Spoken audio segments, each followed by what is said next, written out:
କିନ୍ତୁ ଏବେ ରିପୋର୍ଟ ବାହାରିଛି ନୀତି ଆୟୋଗର ଏବଂ ଆହୁରି ଗୁଡ଼ିଏ ଅର୍ଥନୈତିକ ସଂସ୍ଥାର ବିକାଶର ଚିହ୍ନବର୍ଣ୍ଣ ନାହିଁ। ଅପରପକ୍ଷରେ କେବଳ ଭୋଟରମାନଙ୍କ ପାଖରେ ବିଭିନ୍ନ ଯୋଜନା ପହଞ୍ଚିବା ପାଇଁ ଯେଉଁ ବଜେଟ୍, ଦେଖନ୍ତୁ ଦେଶର ବାଉଣ୍ଡରୀ ଅଛି, ତାକୁ ଆନ୍ତର୍ଜାତିକ ସୀମା କୁହାଯାଏ। ସେଥିରେ ଅତିକ୍ରାନ୍ତ ହେଲେ ଦେଶ ଦେଶ ଭିତରେ ଯୁଦ୍ଧ ହୋଇଯାଏ। କିନ୍ତୁ ରାଜ୍ୟ ଭିତରେ କ'ଣ, ସମସ୍ତେ ତ ଭାରତୀୟ। ଅନ୍ୟ ରାଜ୍ୟର ସୀମା ଭିତରକୁ ପଶିକରି ନାଟକ କରିବା ପଛରେ କ'ଣ ଉଦ୍ଦେଶ୍ୟ ଅଛି ମୁଁ ତ ବୁଝିପାରୁନାହିଁ। ଏବେ କିନ୍ତୁ ସେମାନେ ହୃଦୟଙ୍ଗମ କଲେଣି ଯେ ଯେମିତି ବିନା ବାଧାରେ ଯେତେବେଳେ ଚାହିଁଲେ ଏବଂ ଯେଉଁ କାରଣ ପାଇଁ ଚାହିଁଲେ ପଶି ଆସୁଥିଲେ, ଏଟାକୁ ମଧ୍ୟ ସେ ଭିତରେ ଯୋଡ଼ିବା ପାଇଁ ଚାହୁଁଛୁ। ତା ଫଳରେ କ'ଣ ହେବ, ଧରନ୍ତୁ ଡାଇରେକ୍ଟର ବାର୍ଥ ଆଣ୍ଡ ଡେଥ୍ ସାଙ୍ଗରେ କିନ୍ତୁ ଏବେ ରିପୋର୍ଟ ବାହାରିଛି ନୀତି ଆୟୋଗର ଏବଂ ଆହୁରି ଗୁଡ଼ିଏ ଅର୍ଥନୈତିକ ସଂସ୍ଥାର ଯେଉଁ ରିପୋର୍ଟ ଅନୁସାରେ ବୋଧେ ଭାରତବର୍ଷର ଆର୍ଥିକ ଦୃଷ୍ଟିରୁ ସବୁଠୁ ଖରାପ ରାଜ୍ୟ ହେଉଛି ଆନ୍ଧ୍ରପ୍ରଦେଶ। ବିକାଶର ଚିହ୍ନବର୍ଣ୍ଣ ନାହିଁ। ଅପରପକ୍ଷରେ କେବଳ ଭୋଟରମାନଙ୍କ ପାଖରେ ବିଭିନ୍ନ ଯୋଜନା ପହଞ୍ଚିବା ପାଇଁ ଯେଉଁ ବଜେଟ୍, ସେ ବଜେଟ୍ ପାଇଁ ହିଁ ତାଙ୍କ ପାଖରେ ପଇସା ନାହିଁ। ତେଣୁ ନିଜ ବଡ଼ ପ୍ରଦେଶଟା ସେଠି କେମିତି ବିକାଶ କରିବେ ସେ ବାବଦରେ ମନ ନ ଖେଳିକରି ଏଠି ପଡ଼ୋଶୀ ଜିଲ୍ଲାର ଖଣ୍ଡେ ଦୁଇଟା ଗାଁକୁ ପ୍ରବେଶ କରିବା ଉଦ୍ଦେଶ୍ୟ କ'ଣ ଜଣାପଡ଼ୁନାହିଁ। ଦେଖନ୍ତୁ ଦେଶର ବାଉଣ୍ଡରୀ ଅଛି, ତାକୁ ଆନ୍ତର୍ଜାତିକ ସୀମା କୁହାଯାଏ। ସେଥିରେ ଅତିକ୍ରାନ୍ତ ହେଲେ ଦେଶ ଦେଶ ଭିତରେ ଯୁଦ୍ଧ ହୋଇଯାଏ। କିନ୍ତୁ ରାଜ୍ୟ ଭିତରେ କ'ଣ, ସମସ୍ତେ ତ ଭାରତୀୟ। ସମସ୍ତଙ୍କୁ ସ୍ୱାଧୀନତା ପରବର୍ତ୍ତୀ ସ୍ୱାଧୀନତାର ଫଳ ଦରକାର। ତେଣୁ ନିଜ ରାଜ୍ୟ ସମ୍ଭାଳି ପାରୁନାହୁଁ। ଅନ୍ୟ ରାଜ୍ୟର ସୀମା ଭିତରକୁ ପଶିକରି ନାଟକ କରିବା ପଛରେ କ'ଣ ଉଦ୍ଦେଶ୍ୟ ଅଛି ମୁଁ ତ ବୁଝିପାରୁନାହିଁ। ଏବେ କିନ୍ତୁ ସେମାନେ ହୃଦୟଙ୍ଗମ କଲେଣି ଯେ ଯେମିତି ବିନା ବାଧାରେ ଯେତେବେଳେ ଚାହିଁଲେ ଏବଂ ଯେଉଁ କାରଣ ପାଇଁ ଚାହିଁଲେ ପଶି ଆସୁଥିଲେ, ଆଉ ସେଟା ସମ୍ଭବ ନୁହଁ, ସେଟା ସେମାନେ ଜାଣି ସାରିଲେଣି। ଦେଖନ୍ତୁ ପରିମାଣଟା ଏତେ ବଡ଼, ସେଟା ଦିନେ ଦୁଇ ଦିନ ଭିତରେ ସମାହିତ କରିବାଟା ସହଜ ନୁହଁ। ଆମେ ଏ ଦିଗରେ ଗୋଟେ ଡାଟାବେସ୍ ପ୍ରସ୍ତୁତ କରୁଛୁ। ସେ ଡାଟାବେସ୍ ହେଲା ଯେ ତହସିଲ ଅଫିସରେ ଆମର ୱେବସାଇଟ୍ରେ ସବୁ ଅଛି, ଜମିମାନଙ୍କର ସମସ୍ତ ବିବରଣୀ ଅଛି, ବୁଲେଟ୍ରେ ସବୁ ଅଛି। ଏବେ ତାର କମ୍ପାଇଲେସନ୍ ଚାଲିଛି ଯେ ସରକାରୀ ଜାଗା କେତେ ଅଛି, ବ୍ୟକ୍ତିଗତ ଭାବରେ ଯେଉଁମାନେ ଜମି ମାଲିକ ସେମାନଙ୍କର ଜମିର ପରିମାଣ କେତେ, ଜମିର ଅଧିକାରୀ କେତେ ଜଣ ସଂଖ୍ୟା ଏବଂ ପରିମାଣ କେତେ। ତୃତୀୟ, ବିଭିନ୍ନ ବିଭାଗକୁ ଯେଉଁ ଜମି ଆମେ ଅତୀତରେ ଦେଇଛୁ ସେ ଜମିମାନଙ୍କର ପରିମାଣ କେତେ ଏବଂ ସେ ଜମି ଯେଉଁ ଉଦ୍ଦେଶ୍ୟରେ ଦିଆହେଇଥିଲା କେତେ ପରିମାଣର ଜମି ବ୍ୟବହାର ହେଇଛି, କେତେ ପରିମାଣର ଜମି ବ୍ୟବହୃତ ହେଇନାହିଁ। ଏବଂ ଚତୁର୍ଥ ବିଷୟ ହେଲା ଯେ କେତେ ଜମି ଜବରଦଖଲରେ ଅଛି।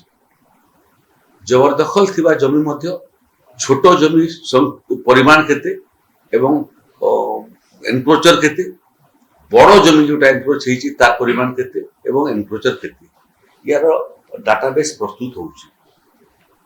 ଏବେ ମଝିରେ ଦିଲ୍ଲୀରେ ଯାଇକରି ମଧ୍ୟ ମୁଁ ଗ୍ରାମ ଉନ୍ନୟନ ବିଭାଗର ମନ୍ତ୍ରୀଙ୍କ ସାଙ୍ଗରେ କଥା ଲାଗିଥିଲି ଯେ ଓଡ଼ିଶାରେ ଯେଉଁ ଯେଉଁ ଜାଗାରେ ସର୍ଭେ ହେଇନାହିଁ ଏବଂ ଯେଉଁ ସର୍ଭେ ଅତୀତରେ ପୂର୍ବ ସରକାର କଲେ ଏବଂ ଭୁଲ ତ୍ରୁଟି ବାହାରିଲା, ଦେବଗଡ଼ରେ ଭୁଲ ବାହାରିଲା, ସୋନପୁରରେ ଭୁଲ ବାହାରିଲା, ନିଖୁଣ ସର୍ଭେ କରିବା ପାଇଁ ସବୁଠାରୁ ଶ୍ରେଷ୍ଠ ଆଧୁନିକ କାରିଗରୀ କୌଶଳର ସହଯୋଗ ବାବଦରେ ମୁଁ ନିବେଦନ କରିଥିଲି। ଆଜି ଗୋଟେ SOP ଆମେ ପ୍ରସ୍ତୁତ କରିଛୁ ଯେ ସର୍ଭେ ହେଇନଥିବା ଜାଗାକୁ ସର୍ଭେ କରିବା ପାଇଁ।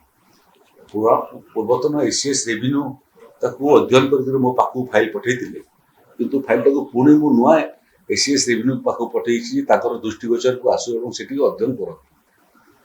ତ ଥରେ ଇଏ ସର୍ଭେ ହେଇଗଲେ ଆମର ପରବର୍ତ୍ତୀ ପଦକ୍ଷେପ ହେବ ଯେ ଓଡ଼ିଶାର ଯେତେ ଜମି ଅଛି, ବିଭାଗର ଜମି ହଉ, ଜବରଦଖଲ ଜମି ହଉ, ସରକାରଙ୍କର ଜମି ହଉ, ଅନୁଷ୍ଠାନର ଜମି ହଉ କିମ୍ବା ଶିଳ୍ପର ଜମି ହଉ, ଏଥରେ ଡାଟାବେସ୍ ପ୍ରସ୍ତୁତ ହେଇଗଲେ ପ୍ରକୃତରେ ଆମେ ଏବଂ ଓଡ଼ିଶାବାସୀ ଜାଣିବା ପାଇଁ ସ୍ଥିତିକୁ ଆସିବୁ ଯେ ରାଜସ୍ୱ ଜମି କେତେ କେତେ ଠିକ ଭାବରେ ବ୍ୟବହାର ହେଇଛି, କେତେ ଠିକ ଭାବରେ ବ୍ୟବହାର ହେଇନି, କେତେ ଜବରଦଖଲ ହେଇଛି ଏବଂ ଜବରଦଖଲ ଭିତରୁ କେତେ ଜଣ ଗରିବ ଯେଉଁମାନେ ଘରଡିହ ଖଣ୍ଡେ ନେଇକରି ଘର ଖଣ୍ଡେ ବନେଇଛନ୍ତି, ଏଇଟା ଥରେ ପ୍ରସ୍ତୁତ ହେଲା ପରେ ତାର ସମ୍ପୂର୍ଣ୍ଣ କମ୍ପ୍ୟୁଟରୀକରଣ କରିବା ପାଇଁ ମଧ୍ୟ ଆମେ ଟେକ୍ନୋଲୋଜି NIC ସାଙ୍ଗରେ କଥାବାର୍ତ୍ତା କରିଛୁ, ସେ ଟେକ୍ନୋଲୋଜି ଡେଭଲପ କରୁଛୁ। ନିଖୁଣ ଦସ୍ତାବେଜ ପ୍ରସ୍ତୁତ ଏଟାକୁ ମଧ୍ୟ ସେ ଭିତରେ ଯୋଡ଼ିବା ପାଇଁ ଚାହୁଁଛୁ। ତା ଫଳରେ କ'ଣ ହବ, ଧରନ୍ତୁ ଡାଇରେକ୍ଟର ବାର୍ଥ ଆଣ୍ଡ ଡେଥ୍ ସାଙ୍ଗରେ ତହସିଲ ଅଫିସଟା ଇଣ୍ଟିଗ୍ରେଟେଡ ହେଇଯିବ।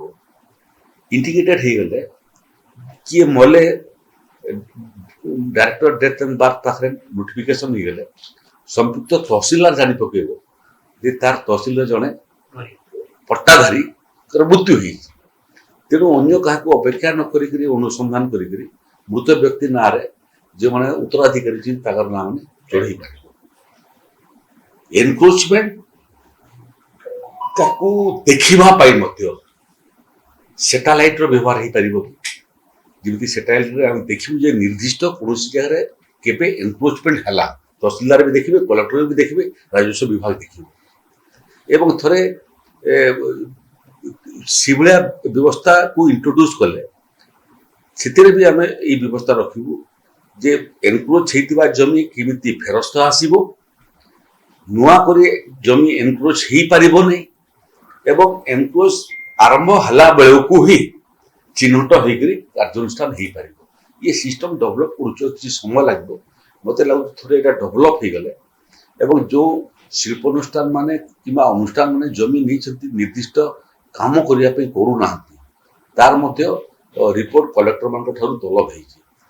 ଏବେ ନୂଆ ଯୋଉ Odisha government land management act ଆମେ ପ୍ରସ୍ତୁତ କରୁଛୁ, ତାକୁ ପ୍ରସ୍ତୁତ କରିବାର ଲକ୍ଷ୍ୟ ମଧ୍ୟ ସେଇଟା।